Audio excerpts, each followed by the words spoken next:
empecemos entonces. El texto que vamos a ver de Marx es un capítulo del Capital. Es el capítulo 24 del Capital, que se llama La llamada acumulación originaria. Fíjense que el título del capítulo es La llamada acumulación originaria. O sea, ya está dando cuenta un proceso de lectura donde Marx, y de interpretación, donde Marx dice, voy a estudiar esto que le dicen la acumulación originaria, ¿sí? Y este capítulo del Capital aborda la cuestión del origen del capitalismo. A ver, ¿quién sabe lo que es la plusvalía? ¿Quién quiere contarnos qué es la plusvalía?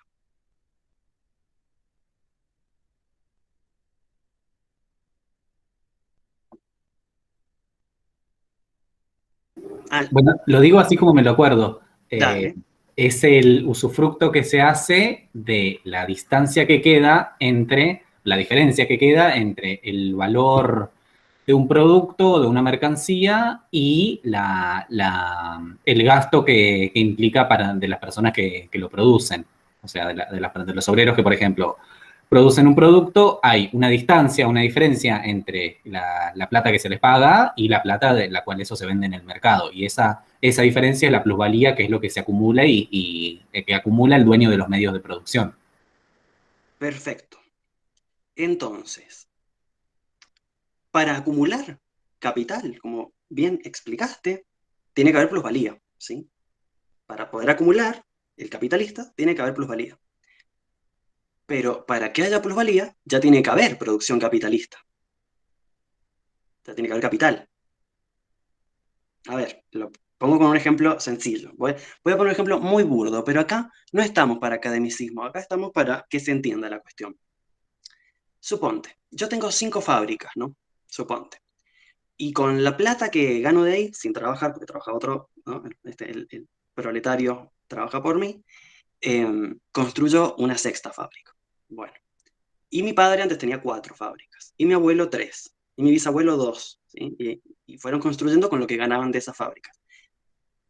El que tenía, o sea, si seguimos remontándonos para atrás, el que no tenía fábricas, ¿cómo tuvo la primera? Esa sería la pregunta, ¿no? O sea, si se extrae plusvalía a partir de que hay producción capitalista, pero para que haya producción capitalista hay que acumular capital, que se acumula a través de la extracción de plusvalía, entramos en un círculo vicioso. ¿Se entiende o no se entiende lo que estoy diciendo? A O ver, sea que el tatarabuelo de esa persona trabajando acumuló plusvalía para generar su primer fábrica, sería. bien, eso sería lo que diría un liberal. Un liberal diría, alguien se esforzó mucho y acumuló, y así fue como se dio la acumulación originaria del capital. Bien, ahí, gracias por el aporte. Pero no es lo que va a decir Marx. Es lo que esa idea es la que va a criticar Marx. Leo el comentario y ahora sigo. Si trabajas 8 horas, con 2 horas de trabajo se paga tu salario, las 6 horas que quedan se las apropia el patrón, emprendedor. Bueno, bien, ahí está la otra explicación de plusvalía. Bien. Entonces, esta es la pregunta. ¿Cómo es que alguien acumuló inicialmente? ¿Sí? ¿Cómo es que se hizo de la primera fábrica, a partir de la cual se pudo acumular y hacer la segunda y la tercera, y crear grandes capitales? El razonamiento es un círculo vicioso, como les decía. Para extraer plusvalía tenés que tener, ¿no?, la fábrica, podríamos decir, ¿no?, un modo de producción capitalista, pero para tener un modo de producción capitalista hay que tener capital, y el capital se obtiene mediante la extracción de plusvalía. Entonces, en ese círculo vicioso, dice Marx, es necesaria una acumulación originaria. En algún momento empezó la cuestión.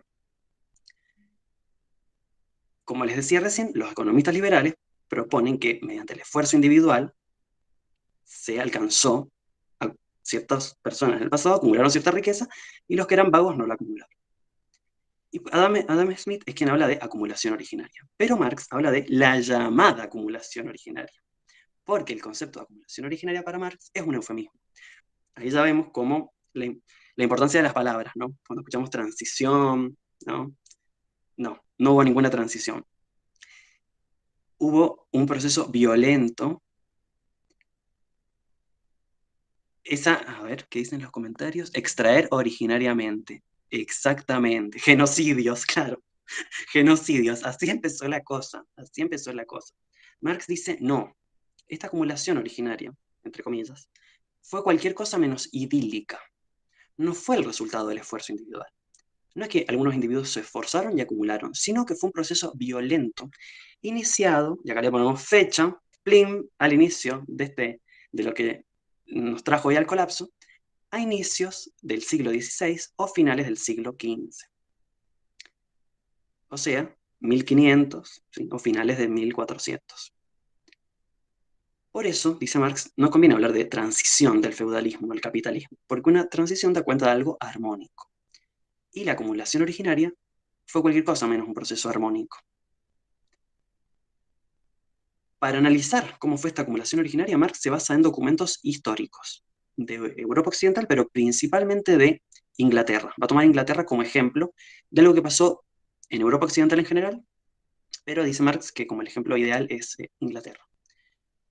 Y entonces, indagando en la historia de Inglaterra, lo que encuentra Marx es toda una serie de legislaciones que muestran que esta acumulación originaria no tuvo que ver con esfuerzos individuales, sino con el cercamiento de tierras comunes. A ver, en la Edad Media europea, ¿sí? Porque, primer dato, el colonialismo lo que nos invita a creer es que ahí existe algo así como una historia universal donde todos los pueblos pasaron por una Edad Media, y no, la Edad Media, que es europea, sí, es Edad Media europea,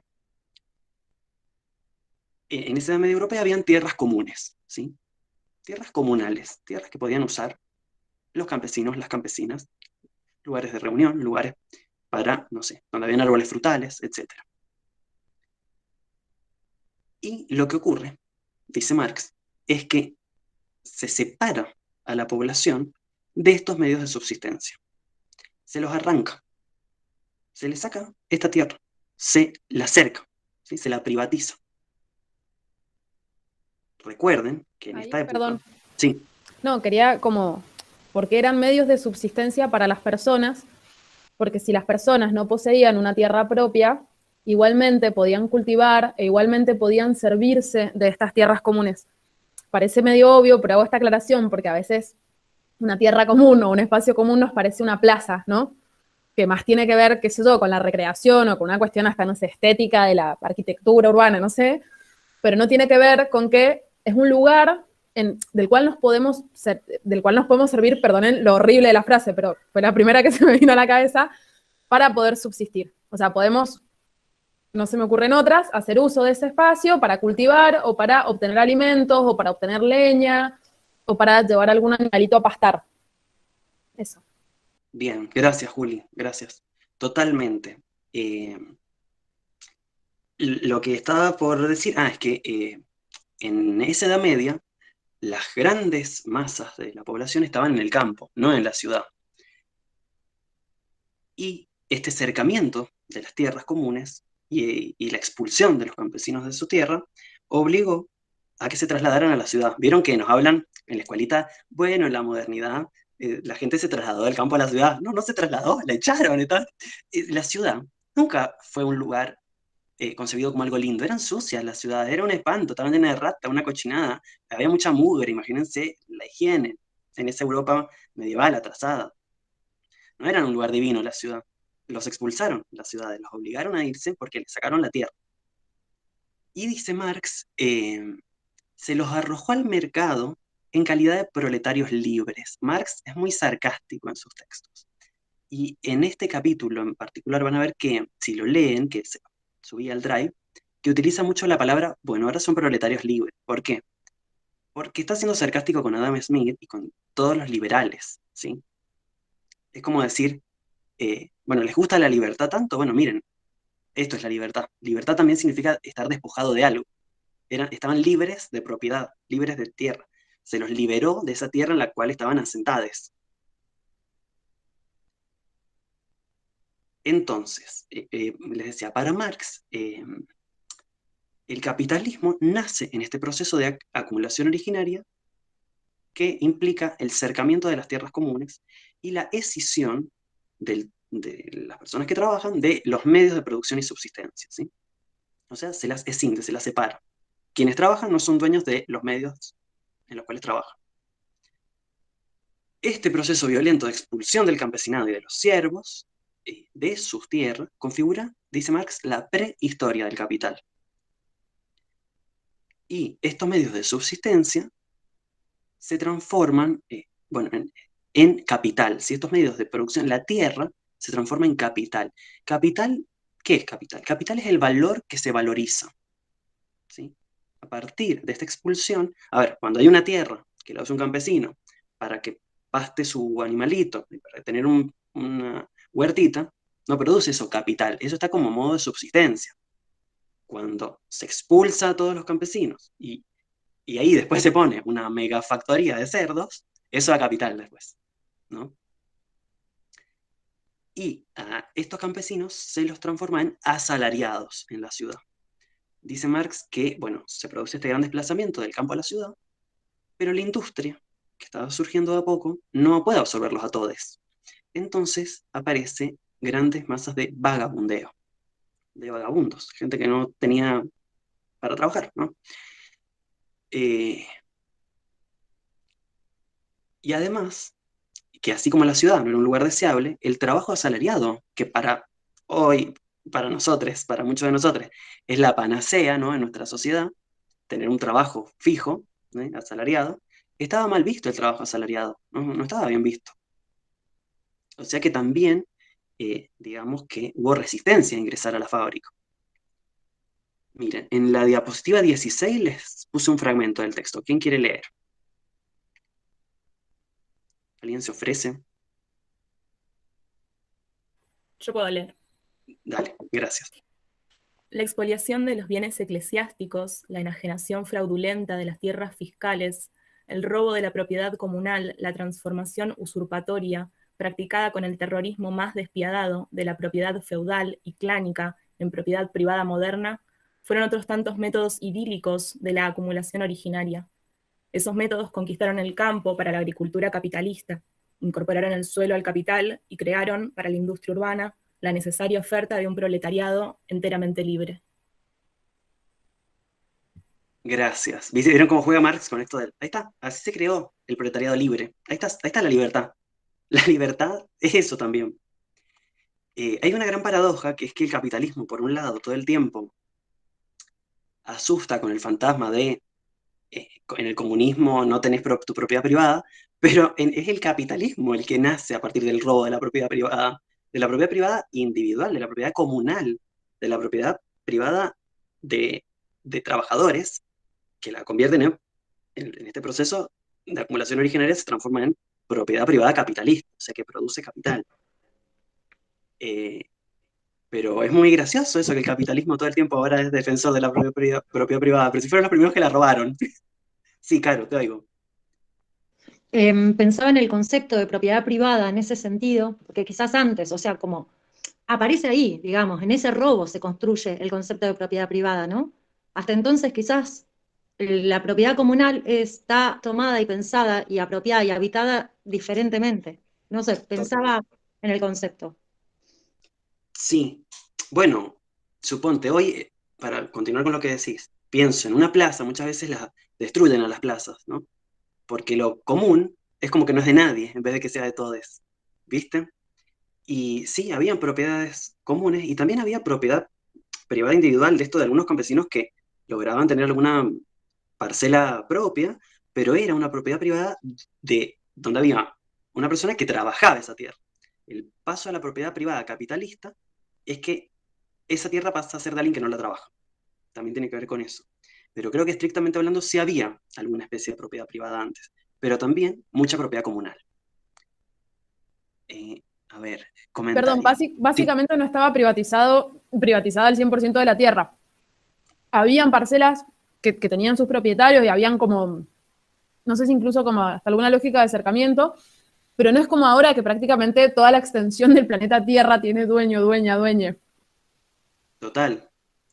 Marx dice, la propiedad privada capitalista es la primera negación de la propiedad privada individual. O sea, miren Marx, miren que una cosa es lo que se dice de Marx y otra cosa es leerlo. De la propiedad privada individual no está tan en contra de Marx, está diciendo porque la propiedad privada capitalista es la negación de la propiedad privada individual, ¿no?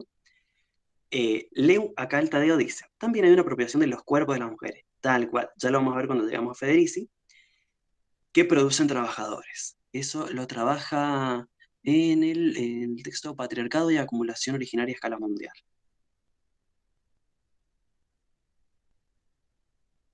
Total, sí, totalmente de acuerdo. Ya vamos a alcanzar a ver, miren, de Federici, ¿qué pasa? En este encuentro la idea era ver Marx y Federici y Dussel. Pero Federici hicimos un taller sobre su libro que aborda este tema y ya lo pusimos público en YouTube. Entonces, ¿para qué voy a repetir? No es que no sea importante lo que dice Federici, es que ya lo pusimos en YouTube, así que después pueden ir y chusmearlo. Y a mí no me gusta repetir, nunca ningún encuentro, nada. Así que siempre me gusta traer como algo nuevo. Así que es re importante Federici y le dedicamos 3 encuentros a ese libro, imagínense. Y está público en YouTube, así que les invito a verlos, a esos videos. Pero bueno, dije, bueno, ahora veamos el texto de Marx, que es un texto que toma Federici, ¿no? Bien. Por eso, volviendo a la cuestión de la propiedad privada, por eso Marx dice, ahora los expropiados deben expropiar a los expropiadores. O sea, devenir carpincho. ¿Vieron el devenir animal? Bueno, un animal es el carpincho, devenir carpincho. ¿Qué hace el carpincho? Van y le queman el humedal, se lo hacen un country. ¿Hay alguien acá que no sea de Argentina y necesite más explicaciones de esto? No, creo que estamos todos de acá. Bueno, saben la cuestión del carpincho. ¿Y qué hace el carpincho? Va y vuelve a su lugar. O sea, más claro, el devenir animal imposible. El otro día hubo una marcha por la ley de humedales y habló una mujer mapuche y dijo algo re interesante, que es que hay que tomar los lugares. Dijo, nosotros tomamos, o sea, nos arrebataron y los tomamos. Así, bueno. Esto en teoría, esto en el libro de Marx, esto jamás lo diría yo porque es un delito y no se puede decir ideas que tengan que ver con delito porque la apología del delito también es delito. Así que esto es según Marx, que dice los expropiados deben expropiar a los expropiadores. No es lo que pienso yo, que creo que hay que respetar las leyes. Bueno, entonces, se produce un cercamiento de las tierras comunes, se expulsa a la población a la ciudad, población que no tenía un cuerpo hecho para entrar a una fábrica, hay que hacerlo ese cuerpo, hay que construirlo. También tenemos un taller sobre la construcción del cuerpo, y también está público en YouTube, se llama Cuerpo Experimental, y lo pueden ir a chusmear. Y bueno, entonces, entre quienes se resistían a ingresar a la fábrica, y que además no había lugar para todos, aparece una gran cantidad de mendigos, ladrones y vagabundos. Y por lo tanto aparecen fuertes legislaciones sanguinarias contra la vagancia, el vagabundeo y la mendicidad. La legislación los trata de delincuentes voluntarios. Yo les dije, hay algunos que no querían ingresar, eran voluntarios, pero no era la mayoría era gente que no tenía dónde ingresar porque el mercado no absorbió a todos esos trabajadores de uno, ¿no? Y acá vemos el problema de la voluntad, ¿no? Cómo se plantea todo en términos de voluntad individual, todos los problemas sociales. Ya miren desde qué momento. Desde una legislación del siglo XVI que trata a toda esa población que se la trasladó a la ciudad de delincuentes voluntarios, ¿sí? Y por eso les traje acá la legislación para que me crean cómo era la legislación de ese momento. Y Marx cita algunas leyes de Enrique VII y, bueno, y de otros monarcas. ¿Quién lee, por favor? En la diapo 17 estamos. Yo leo. Dale, gracias. Enrique VIII, 1530. Los pordioseros viejos e incapacitados de trabajar reciben una licencia de mendicidad, flagelación y encarcelamiento, en cambio para los vagabundos vigorosos. Se los debe atar a la parte trasera de un carro y azotar hasta que la sangre emane del cuerpo. Luego han de prestar juramento de regresar a su lugar de nacimiento o al sitio donde hayan residido durante los 3 últimos años y de ponerse a trabajar. ¡Qué cruel ironía! En 27, Enrique VIII se reitera la ley anterior, pero diversas enmiendas la han vuelto más severa. En caso de un segundo arresto por vagancia, ha de repetirse la flagelación y cortarse media oreja al infractor. Y si se produce una tercera detención, se debe ejecutar al reo como criminal inveterado y enemigo del bien común. Tranquila legislación. Bien, divino. Y este es el texto menos heavy de los que vamos a ver en el taller. Todo después empeora, pero sí. Bueno, en la diapositiva 10, muchas gracias Ana por leerlo. En la diapositiva 18 hay más leyes, bueno, pero es como más de lo mismo. Marcar gente con una B de vago o con una S de esclavo. Yo creo que se entendió la idea. Después, si quieren, lo lo leen. Bueno, en la diapositiva 20 puse un fragmento del texto de Federici, que dice: solo en Inglaterra, 72.000 personas fueron colgadas por Enrique VIII durante los 38 años de su reinado, y la masacre continuó hasta finales del siglo XVI. En la década de 1570, entre 300 y 400 delincuentes fueron devorados por las horcas en un lugar u otro cada año. Solo 74 personas fueron colgadas durante 1598. Bueno. Dice, pero la violencia de la clase dominante no se limitó a reprimir a los transgresores, también apuntaba hacia una transformación radical de la persona, dice Federici, pensada para erradicar del proletariado cualquier comportamiento que no condujera a la imposición de una disciplina de trabajo más estricta. Las dimensiones de este ataque pueden verse en la legislación social que, a mediados del siglo XVI, fue introducida en Inglaterra y Francia. Se prohibieron los juegos, en particular aquellos que, además de ser inútiles, debilitaban el sentido de responsabilidad del individuo y de la ética del trabajo. Se cerraron tabernas y baños públicos. Bueno, baño público, bueno, para saber por qué motivo. No quiero ser mal pensado. Bueno, se establecieron castigos para la desnudez y también para otras formas improductivas de sexualidad y sociabilidad. Se prohibió beber, decir palabrotas, insultar. Bueno, acá vemos la producción del cuerpo. Entonces, se cercaron las tierras comunes, se mandó a la gente a la ciudad y se le construyó un cuerpo para que ingresen a la fábrica. La primera máquina no es la máquina a vapor, ni es el reloj. La primera máquina de la modernidad capitalista es el cuerpo. Y en Calibán y la bruja también nos dice Federici que se luchó y se atacó la magia, la astrología, las creencias de los días de mala suerte. ¿Por qué? Porque todo esto va en contra de la idea de voluntad, de responsabilidad individual, de la productividad del trabajo. O sea, si hay días de buena suerte y días de mala suerte, el día de mala suerte no voy a trabajar. Bueno, no, hay que erradicarlo. Todos los días tienen que ser iguales. Si hay magia y un hechizo me puede dar dinero, ¿para qué voy a ir a trabajar? ¿No? Entonces, se buscó aniquilar toda una serie de creencias para construir un sujeto que crea en su voluntad, ¿sí? Que crea, que se haga responsable y que busque, mediante el trabajo y mediante la productividad, un aumento de sus ingresos, la famosa meritocracia. Bueno, también se prohibieron en esta época el aborto, el infanticidio. También durante esta época se cambió la figura de la partera por la figura del médico, ¿sí? Todos movimientos de recrudecimiento del patriarcado. Y también, además de la quema de brujas, que eran estas mujeres que sabían hacer abortos, que sabían métodos anticonceptivos, hubo quema de lo que hoy diríamos homosexuales, que es una categoría médica moderna, así que vaya a saber con qué palabra deberíamos usar, sodomitas. Entonces, acá vemos que esta acumulación originaria, además de este acercamiento de tierras, tiene una pata patriarcal, ¿no? O sea, este acercamiento de tierras implicó un recrudecimiento del patriarcado. Sí, ciencia primitiva a la hoguera. Bueno, por algo después se da una revolución científica, entre comillas, moderna, porque fue extraer conocimientos de todos los saberes populares y de los pueblos originarios de América, porque estamos hablando siglo XVI. Y el encubrimiento de América, ¿cuándo fue? 1492. Estamos ahí. Bueno, estoy adelantando a mis tesis que voy a decir al final, pero bueno, sí, es eso. Entonces, volvamos a Marx. Marx nos muestra en este texto que además se establecieron leyes, por ejemplo, para establecer un salario máximo, ¿no? Había un salario máximo, no se podía aumentar más de eso el salario.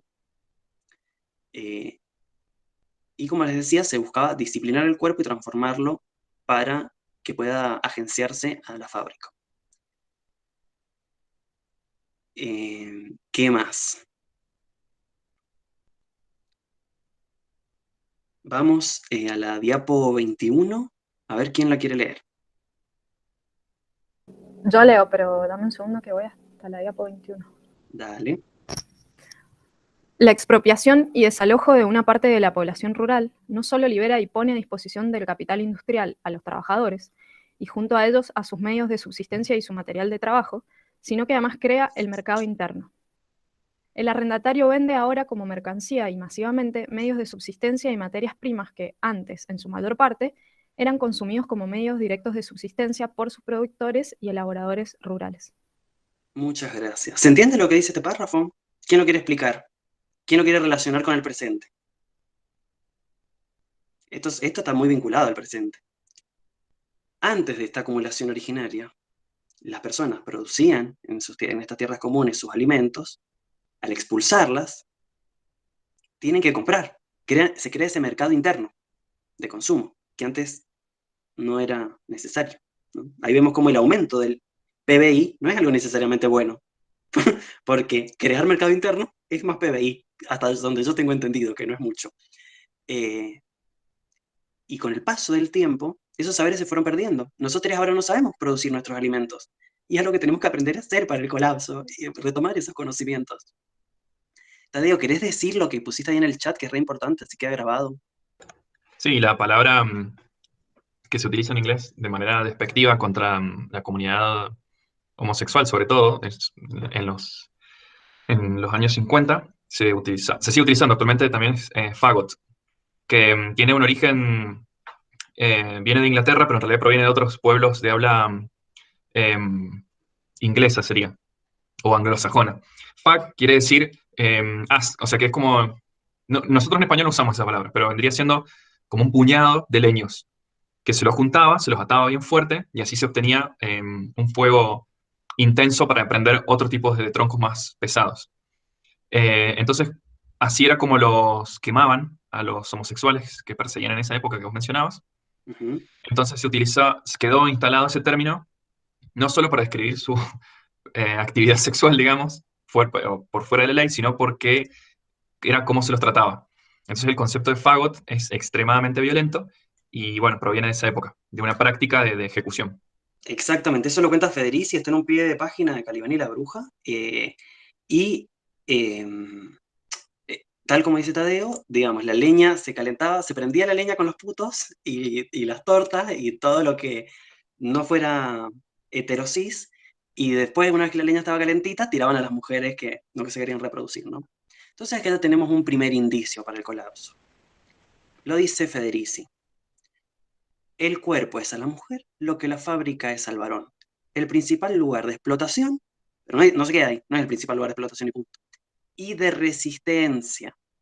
Entonces, así como el varón asalariado tradicional en la fábrica puede hacer huelga de producción, las personas con capacidad de gestar pueden hacer huelga de úteros, huelga de vientres. Vamos a la diapo 22.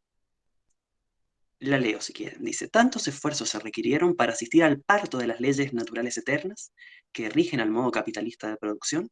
Miren, ¿vieron qué genial este texto? Porque vieron que nos hablan de las leyes del mercado como leyes naturales. Y dice Marx, ¿cuántos esfuerzos se requirieron para producir estas leyes? De naturales no tienen nada las leyes del mercado. ¿Tantos esfuerzos se requirieron para asistir al parto de las leyes naturales eternas que rigen el modo capitalista de producción, para consumar el proceso de decisión entre trabajadores y las condiciones de trabajo, transformando en uno de los polos los medios de producción y de subsistencia sociales en capital, y en el polo opuesto, la masa del pueblo en asalariados, en pobres laboriosos libres, ese producto artificial de la historia moderna? Si el dinero, como dice este autor, viene al mundo con manchas de sangre en una mejilla, el capital lo hace chorreando sangre y lodo por todos los poros de la cabeza hasta los pies. Se puso re gore el texto, Marx, o sea, 120 días Sodoma un poroto en esta parte del texto. Me encanta. El capital surge chorreando sangre y lodo por todos los poros de la cabeza hasta los pies. Bueno, tranquilito, pues poesía. Poesía, sí, para poesía marxista. Y la cosa no termina acá. ¿Querés más? Hay más, porque hay muchas cosas más para decir. Primero, desde que se robaban niños, porque cuando aparece la fábrica, se necesitaban personas con dedos pequeños para hacer ciertos movimientos de tuercas, de botones, de manija, entonces había desde robo de niños, pero hay más. Porque después los capitalistas se expropian unos a otros, o sea, los expropiadores se van expropiando entre ellos. Quien tiene más logra monopolizar más, logra expropiar a otros capitalistas, o sea, se van monopolizando, y así es como el capital va quedando cada vez en menos manos hasta que llegamos hoy, vieron, a esta noticia que vimos al principio del 1%. Marx era fan de los cuentos de terror, ahí se me fue, y sobre todo de Drácula, alcancé qué gracioso. Gracias por el dato, Tadeo. Bien. Pero les decía, hay más, porque esta es la punta del ovillo. Esto está incompleto. No consistió esta acumulación de capital originario solo en el cercamiento de las tierras comunes y en la domesticación del cuerpo. Hay dos puntos centrales que los hemos mencionado. Uno, que Marx lo menciona, pero medio al pasar en el texto, hay que decirlo. Vieron que los europeos muchas veces leen su historia de manera provinciana, les dice Dussel. Leen la historia intra-Europa, como, bueno, a Europa le fue pasando esto. O sea, fuimos avanzando, una revolución industrial, fueron cosas que pasaron. No tiene que ver con que saquearon un continente, no. Progresaron porque progresaron, ¿no? Bueno. Entonces, hay dos puntos, les decía, en los que hay que hacer hincapié. Uno es, uno que lo menciona Marx al pasar, porque se esforzaron, claro, progresaron porque se esforzaron, obvio, como todos los que se esfuerzan. Uno que menciona y uno que no menciona. El que menciona es la cuestión de la conquista de América, pero al pasar lo menciona y hay que poner foco ahí porque estamos ahí, ¿no? Y el que no menciona es el punto de la quema de brujas, de la casa de brujas, y de la producción de diferencias al interior de la clase obrera entre varones y mujeres. Por eso tenemos que traer al señor Dussel, cada día lo quiero más al señor Dussel, y a Silvia Federici. Entonces, ¿comentarios hasta acá? Dussel es mendocino, sí. Lo otro que quería como preguntar o por lo menos nombrar era qué pasa con toda esta forzada migración a las ciudades, genera estos vagabundos, todo este discursillo, ¿no? Estas personas que están despojadas de bienes y de trabajos y de necesidades básicas. Y creo que eso va generando también como unas prácticas de perversión y una cantidad de novedades para los que sí tienen tiempo y de consumos otros. Digo porque eso no sé si lo dice Marx, me parece que no, pero prostíbulos, etcétera. O sea, usos otros del cuerpo y abusos. ¿Qué Federici pasa habla con de eso? eso. Claro, En Federici está, bueno, la cuestión de que las tierras comunes beneficiaban a todo el campesinado, pero principalmente a las mujeres. Era un lugar de encuentro, de socialización, se la trabajaba a la par, ¿no? O sea, y esa expropiación de las tierras comunes vulnera especialmente a las mujeres. Y en esa ida a la ciudad, muchas tienen que apelar a la prostitución, sí, habla de eso Federici, de la cuestión de la prostitución. Sí, sí.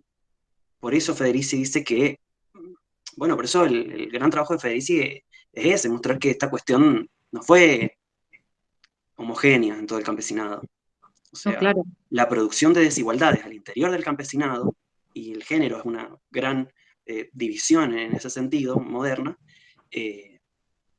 produce la proletaria del proletario.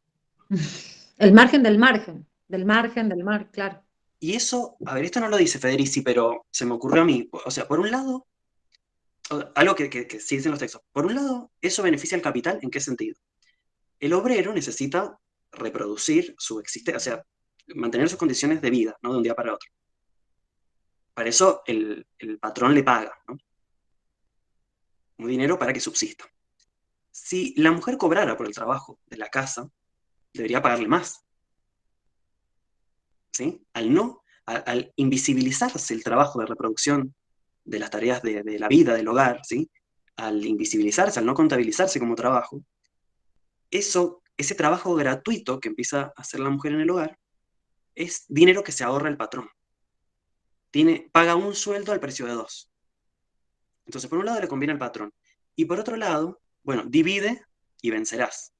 División al interior de la clase obrera, varones y mujeres, uno mirando por arriba a las otras, y el proletario tiene, y esto es lo que me parece que se me ocurre a mí, el proletario tiene su proletaria. Entonces, es como una compensación. La paso mal, pero tengo una súbdita, ¿no? Entonces es como, puedo seguir mi vida porque, ¿no? Esa cosa muy perversa, una compensación muy perversa. A ver, leo los comentarios, dice la Belén. Además de que cría más trabajadores al estar encerrada en la... Totalmente, claro. Al aniquilar los medios de control de la natalidad que habían a través de los saberes populares, se produce la familia perversa, totalmente. Sí. Y la familia numerosa y una mujer sin expropiada de su cuerpo, de su de capacidad de decidir sobre su cuerpo. Sí, totalmente. Bueno, esta es una de las patas, la que estamos diciendo, la de recrudecimiento del patriarcado. Sí, sigue la Belén. Sí, obligada a trabajar gratis, sí, total. Entonces el patrón paga una labor en lugar de dos. La otra pata es la colonial, que consiste en el saqueo, en el exterminio de los pueblos de América y en la esclavización de personas en las costas de África. Y esta colonización es fundamental en el proceso de la llamada acumulación originaria. El saqueo de América permite el surgimiento de Europa. No hay Europa sin América. Tenemos que entender eso. Somos fundamentales en esta historia. No hay Europa sin América. No hay Europa sin esclavización de personas de las costas de África, sin trata transatlántica de personas que traían a esas personas de África, las esclavizaban y las traían a trabajar a estas tierras.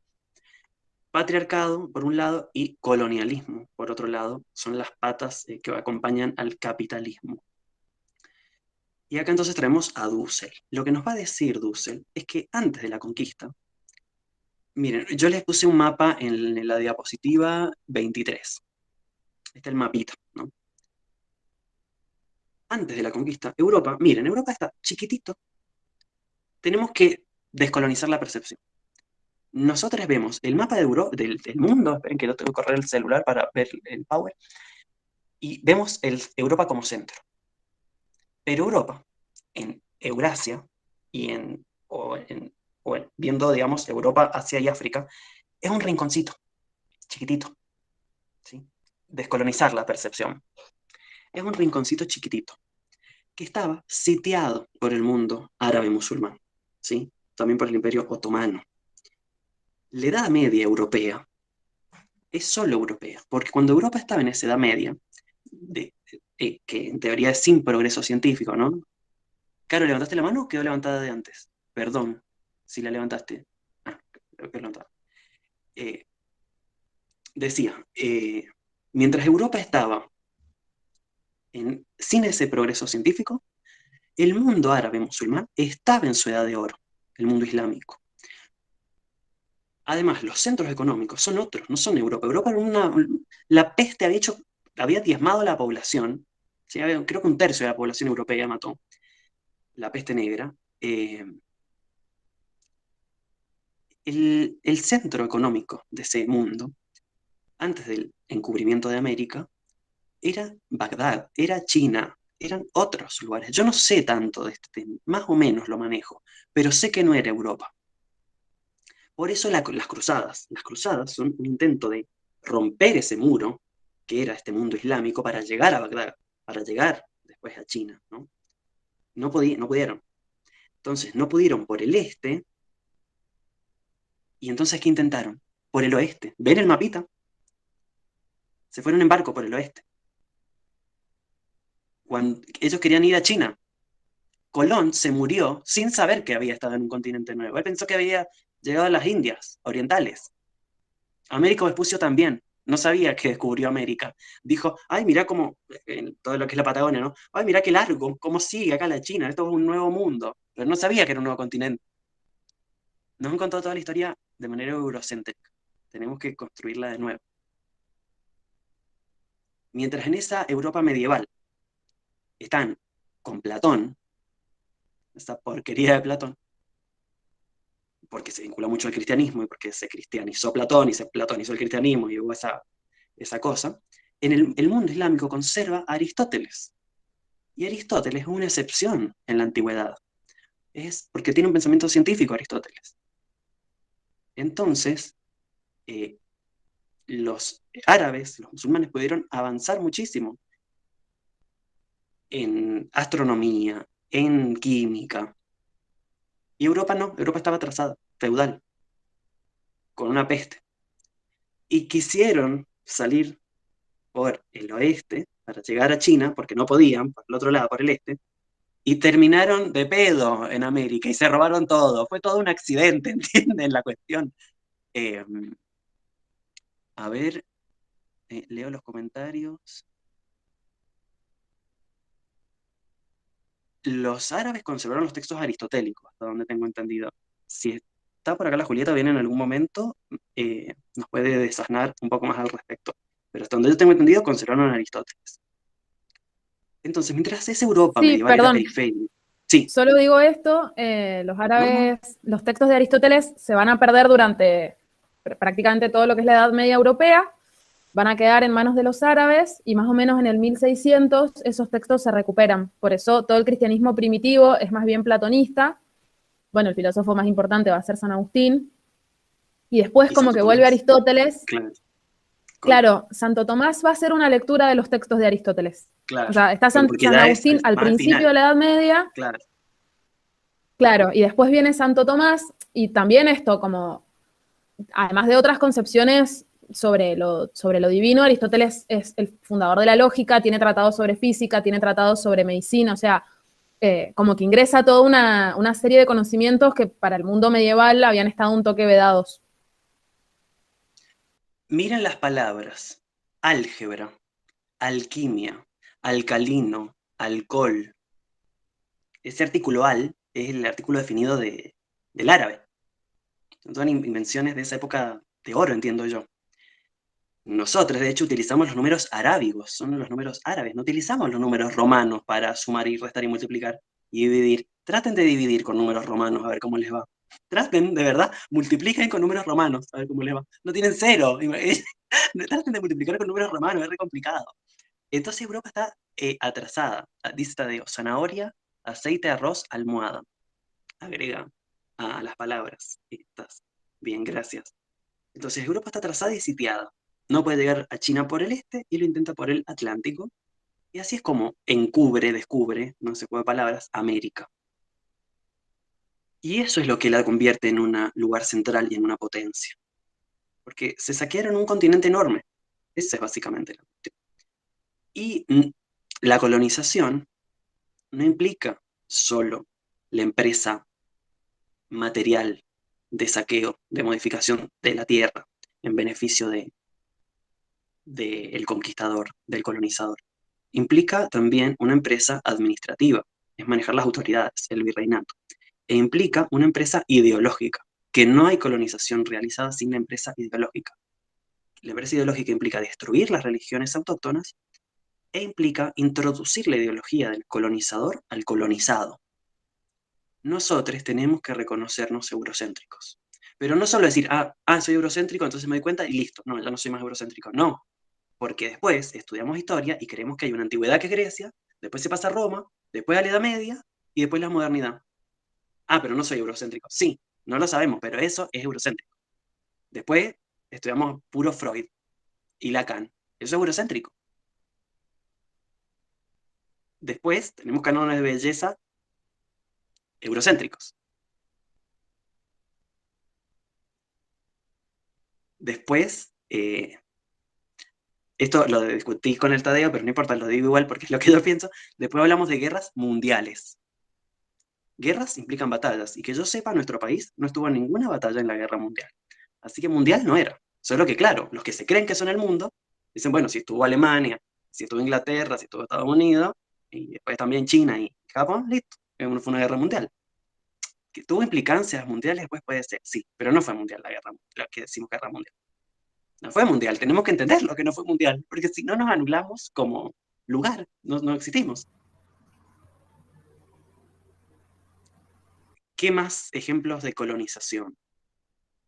Dice Tadeo: Argentina le declaró unos días, sí, una formalidad, declararle la guerra unos días antes a Alemania, antes de que se rinda, sí, pero es una formalidad, una formalidad de la colonia.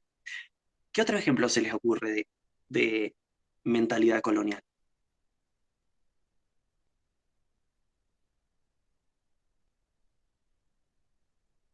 El mapamundi cómo estaba ubicado, ¿no? El norte arriba, ¿sí? El sur abajo. Hay mapamundis, de hecho, que como la Tierra es geoide, no se puede proyectar perfectamente en el plano bidimensional, lo estiran, los polos, ¿no? Están estirados. Entonces Estados Unidos se ve enorme, Canadá se ve enorme, Groenlandia se ve enorme y África se ve chiquita, chiquita. No, proporciones que no es así. Si ustedes ven el mapamundi, no es así. África es re grande y Groenlandia no es así, del mismo tamaño de África. Nos han reengañado, chicas, tenemos que repensar esto. Posta, les digo. Allá es mejor, claro, sí, Europa es mejor. Bueno, vieron Infobae, vendía churros en Alemania, ahora es empresario de Volkswagen, así, todas esas noticias que le encanta publicar Infobae. La percepción de la blanquitud es colonial. Se asoció el blanco a la pureza, a la inocencia. Nosotros vemos rostros blancos y vemos rostros inocentes. Inocentes no tienen nada de esos rostros, vamos a decirlo. Bajamos de los barcos, diría Alberto. Exacto. Les doy otro ejemplo. ¿Alguien iba a hablar? Sí, yo, Diego, Sí. que también toda esa lógica de que los argentinos justamente no se creen parte de Latinoamérica, de hecho, como se creen superiores, y que todos los latinoamericanos o hablan mal, o se expresan mal, y nosotros bien, y que somos, como por así decirlo, más cancheros. Porque estamos súper mega más colonizados que los otros países también. Porque Argentina es un trozo de Europa en Sudamérica. ¿Ves? Sí, somos los que tenemos más caca colonial. Yo creo que hay que hacerse cargo de eso. Tenemos mucha caca colonial en la mente. Sí, Caro. Yo había puesto recién respecto al cuerpo, la invención o creación del cuerpo, ¿no? Perdón. Nomás revisar al Perito Moreno, al mismísimo Moreno, que es bravísima esa parte de la historia, pero que justamente a partir de esa invención y de la blanquitud que hablas vos, se justifican las masacres que se suceden, ¿no? Que se planifican. Totalmente. Después busquen la historia de Perito Moreno. Agarró a una persona de los pueblos originarios y se la llevó a un museo zoológico humano, ¿verdad? ¿Es así? Es así la historia. No la Y recuerdo muy bien. sí, no es una persona, esta es toda una cultura, ¿no? O sea, fue siniestro, fue una planificación, fue un estudio científico, fue un montón de cosas. Se armó el Museo de la Plata, se lo llevó a un museo, o sea, es muy heavy, muy jodido. Pero aparte de eso, por ahí revisar bitácoras de viaje, leer un poco de Darwin y de otros viajeros, expedicionistas, que van describiendo lo que encuentran y a quienes encuentran. Y esa descripción no es una descripción objetiva, por supuesto que no. Construye a un otro que luego justifica ser masacrado o ser esclavizado. Ahí es donde nos inventan también. Totalmente. Bueno, si la antropología surge con un paradigma evolucionista y los representantes ingleses, que son Morgan y Taylor, principales representantes de la antropología evolucionista, plantean evoluciones, procesos evolutivos de la barbarie, de la civilización, ¿sí? De salvajismo, barbarie y civilización. Y civilización es la europea. Y lo demás tiene que llegar ahí. Y ese eurocentrismo, ese evolucionismo racista, impregnó. Juli, estás sin... Quería decir algo. Dale, te escucho. No, una tontera o no. La idea de América es una idea europea. La misma idea de América, desde la cual nos autopercibimos, es una idea europea. Los pueblos originarios no tenían una cosmovisión que integre a todo el territorio que hoy consideramos América.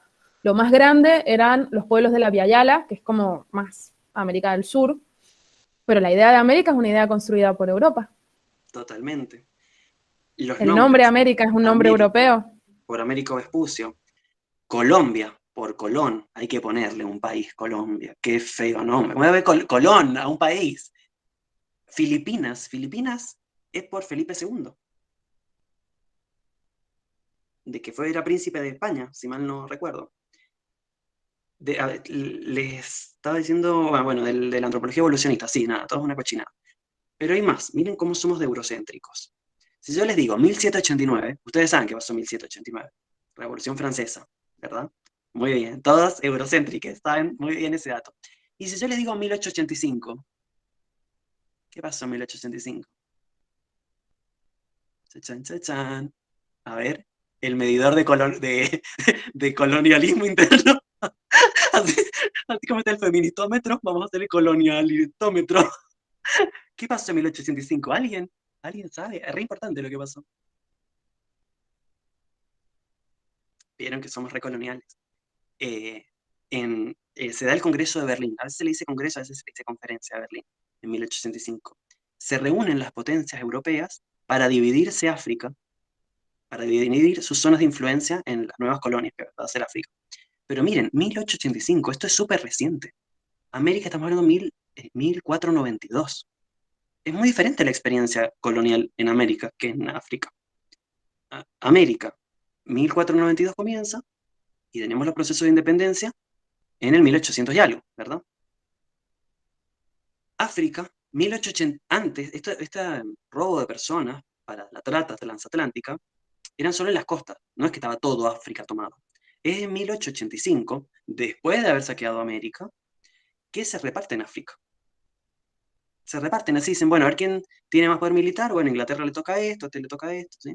De hecho, hay una hipótesis que dice que la Guerra Mundial y Alemania tuvo que ver en la Guerra Mundial por el reparto colonial, que quería más repartirse de lo que tenía, porque nada, Alemania se unifica de manera tardía. Bla, no soy profe de historia, es más o menos lo que he estudiado.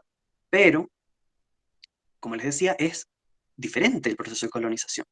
1885 comienza. Separar, pues, o sea, igual desastroso lo que ocurrió en África, porque se crean unas líneas, se trazan líneas de, bueno, esto te toca a vos, esto te toca a mí, pero en medio había gente, tribus, suponte, que no se llevaban bien, que quedan juntas en un país, la mitad de una tribu en un país, la mitad de la tribu en otra, poblaciones, o sea, una distribución aleatoria, ¿no? En relación a las naciones que existían, que eso produce después los conflictos internos. Otra vez, divide y triunfarás, divide y vencerás, ¿no? Y el proceso de descolonización de África es después de la Segunda Guerra Mundial, o sea, después de 1950. Nada, hace 70 años, no es hace mucho. Ven cómo son historias muy distintas. Nuestros países latinoamericanos tienen 200 años como países, como naciones independientes, al margen de que la colonización siguió no por vía política, sino por vía económica, pero nada, ven que son historias diferentes. La colonización, el pensamiento colonial se ve con las vacunas. Si es la de Oxford, bien. Si es la china, la rusa, qué peligro, ¿no? Creer que la filosofía comienza en la Grecia antigua, con Heráclito, Parménides y Tales de Mileto, es eurocéntrico, es helenocéntrico, que es una forma la forma en que el eurocentrismo construyó su pasado. Todo comenzó en Grecia, después Roma, después la Edad Media, después Europa. Acá conocemos a Edipo, conocemos a Narciso, no sé, Hermafrodito, Zeus, pero mitologías de otros lados no conocemos. El helenocentrismo es eurocentrismo. Y creer que esa Grecia, que no tiene un pedo que ver, eso es un invento del romántico alemán que dice, bueno, de ahí venimos, pero en ese momento Grecia no es Europa Central, no tiene nada que ver en esa Grecia antigua, son más asiáticos, o sea, nada. A ver, alguien levantó la mano. Esperen que yo estoy del celu y a veces me cuesta ver. Vale. Sí, y que además, bueno, actualmente cuando a lo mejor algún estudiante pregunta, ¿no? Bueno, pero ¿qué pasaba con el conocimiento? Lo que podemos tipificar, ¿no? Como conocimiento, hay que preguntárselo también, como que en otros lugares del mundo, en primer año de filosofía, introducción a la filosofía, se argumenta que, y bueno, no, pero Platón es el primero que define lo que es la filosofía. Entonces, acá empieza, ¿no? Como que más allá de que se dice, no, sí, también existían otro tipo de saberes, pero a ver, básicamente, ¿por qué tenemos que seguir dando solamente esto? Por más de que Platón haya dicho que esto es lo que es la filosofía. Porque incluso hasta desaparecen, no sé, los presocráticos, o sea, incluso hasta Platón. Ahí empieza todo. Bueno, lo que dice Dussel al respecto es que Platón, Aristóteles, que estos filósofos dicen que su filosofía viene de África. Según Dussel, eso está en los escritos de los antiguos griegos. La cuentan. Juli. Acá la profe de Sí, filo, acá, desásnenos. claro, acá dos cosas. Una, sí, esta visión helenocentrista está construida por el romanticismo, pero nada, la filosofía empieza a surgir en Grecia, en todos los pueblos que tenían comercio justamente con otros pueblos, con los pueblos que comerciaban con Egipto, con otros lugares de África, de Asia Menor.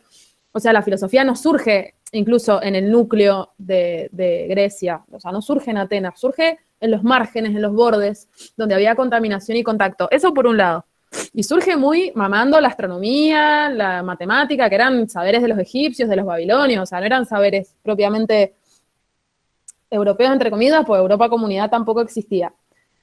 Sí, a ver, hay toda una discusión, como que es un determinado tipo de saber al que se le ubica ese surgimiento en Grecia, que eso lo podemos discutir o no, pero es diferente a, o sea, que me parece que es lo más problemático que sucede hoy en nuestras academias, que es a qué seguimos llamando filosofía. O sea, como qué saberes nos parecen que son los filosóficos, cómo validamos que un conocimiento filosófico no. Y en ese sentido, Mendoza fue cuna, bueno, de Roig y Dussel. Dussel antes o sea, Dussel va a ser más del lado de la filosofía de la liberación, Arturo Roig de la historia de las ideas, pero un poco lo que hacen es buscar en textos como de, no sé, periodísticos, históricos, etcétera, cuáles son las ideas filosóficas que se van desprendiendo para empezar a construir una historia de las ideas latinoamericanas, que a mí me parece que es como una labor súper interesante.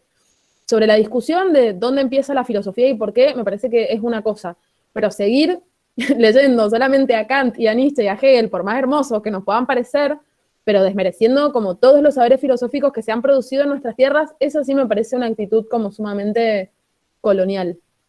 Total. Sí, con esto no queremos decir dejar de leer a Nietzsche, no, nada por el estilo, porque sería embrutecernos más. No, pero no es esa la idea. Pero sí ampliar, al contrario, no reducir, ampliar. Sí. Y ampliar, perdón, insisto con Sí, esto, ampliar porque hay un montón. O claro, sea, no es que no hay, que de verdad pasó, digamos, y nadie más. No, hay un montón. Pero bueno, seguimos como consumiendo lo mainstream, consumiendo lo hegemónico y pensándonos desde ese lugar. Recién dijiste algo de la caca, tenemos mucha caca colonial. Tenemos mucha caca colonial porque hubo un genocidio gigante. Pero ese genocidio no aniquiló completamente a la población. Hay persistencias, hay voces que han persistido.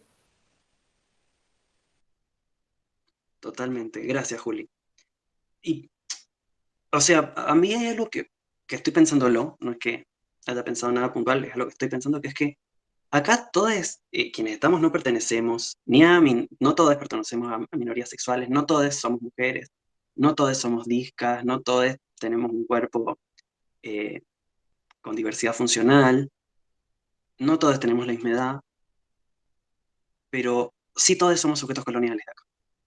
O sea, y me parece muy loco que eso que es lo más comunidad, ¿sí? Eso que es lo más común, para mí es lo que más nos cuesta ver. Porque ahora no se puede decir nada, ¿viste? Como dice, no, pero ahora alguien te hace un comentario machista y es evidente, o sea, la percepción se ha desautomatizado, a veces. Ya no se pueden hacer chistes, ¿viste? Pero ya no, lo captamos, pero la colonialidad no la captamos. ¿Y cómo es que lo que tenemos común no lo captamos? Sigo. Entonces, la pata colonial y la pata patriarcal. Hablamos esto de Calibán y la bruja, ¿sí? La quema, la caza de brujas, que está muy caricaturizado en los medios de comunicación, ¿sí? Sabrina la bruja adolescente, las brujas de Salem, qué sé yo, no sé qué. Fue un proceso también de genocidio de una población en particular, de mujeres, ¿sí? Con ciertos saberes anticonceptivos, abortivos, como dijimos. Se construyó la mujer doméstica y también, como dijimos, la destrucción de prácticas como homosexuales, podríamos decir hoy, pero no eran homosexuales porque una categoría médica moderna. Bien. Y Dussel dice, la Inquisición es el primer servicio de inteligencia moderno. Esto es re importante, y Federici también lo dice. La caza de brujas no es el fin de la Edad Media, es el inicio de la modernidad. La Inquisición no es una cuestión medieval, sino que es el Mossad moderno. Bien. A ver, tenemos en la diapo 25, nos quedan algunas cositas más para leer. ¿Quién quiere leer? 25 y 26. Leo yo si no me interrumpen la guardería que hay en mi casa. Dale. 25 y 26. La casa de brujas condenó la sexualidad femenina como la fuente de todo mal, pero también fue el principal vehículo para llevar a cabo una amplia reestructuración de la vida sexual que, ajustada a la nueva disciplina capitalista del trabajo, criminalizaba cualquier actividad sexual que amenazara la procreación, la transmisión de la propiedad dentro de la familia o restara tiempo y energías al trabajo.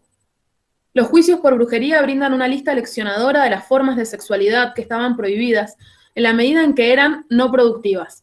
La homosexualidad, el sexo entre jóvenes y viejos, el sexo entre gente de clases diferentes, el coito anal, el coito por detrás, se creía que resultaba en relaciones estériles, la desnudez y las danzas.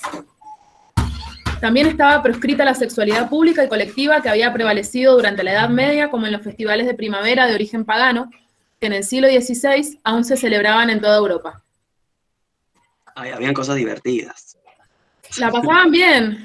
Bien, y dice, en esta línea, Calibán y la bruja muestra que en la sociedad capitalista el cuerpo es para las mujeres lo que la fábrica es para los trabajadores asalariados varones.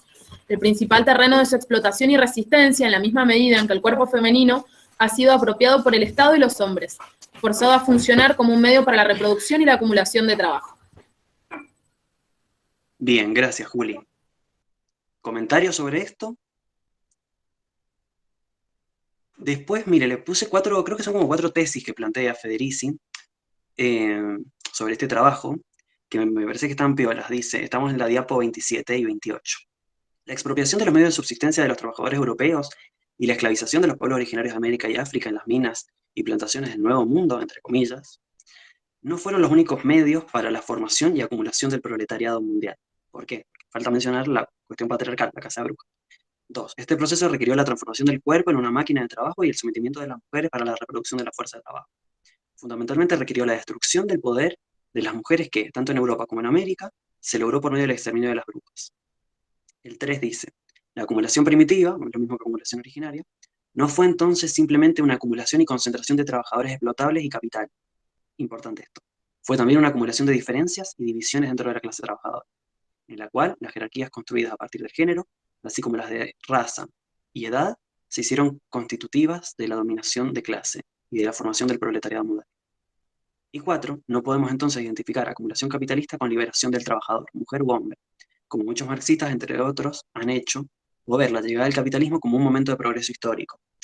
Marx, a ver, está muy influenciado por Hegel, y ¿no? Entonces la idea de que, bueno, el capitalismo es un paso necesario para después llegar al socialismo, está bien, se los arrancó de su lugar fijo, se los puso libres, entre comillas, pero se los juntó en la fábrica, entonces ahí se pudieron organizar y así van a derrocar a la burguesía, ¿no? Es como un paso necesario para lo otro.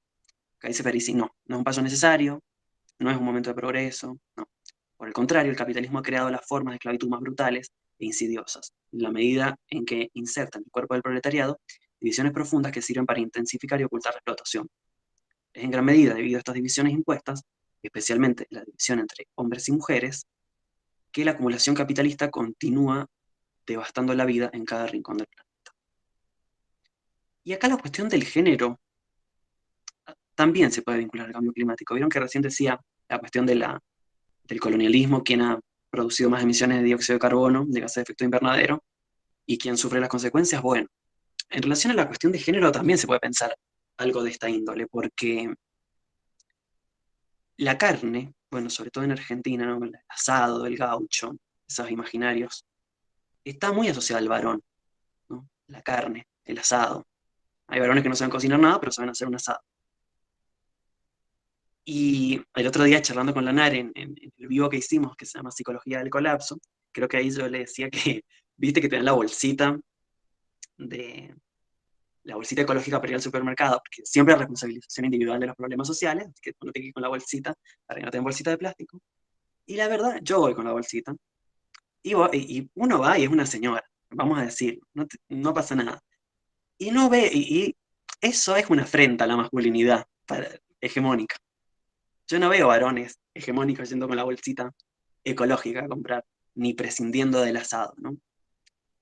Y por otra parte, las tareas de cuidado fueron tareas menospreciadas y feminizadas, y el cuidado del planeta es una tarea de cuidado. Entonces, se va a ver acá también la cuestión del género.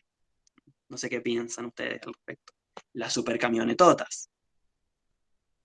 ¿Quién las compra? ¿Qué contamina más? Está el género acá.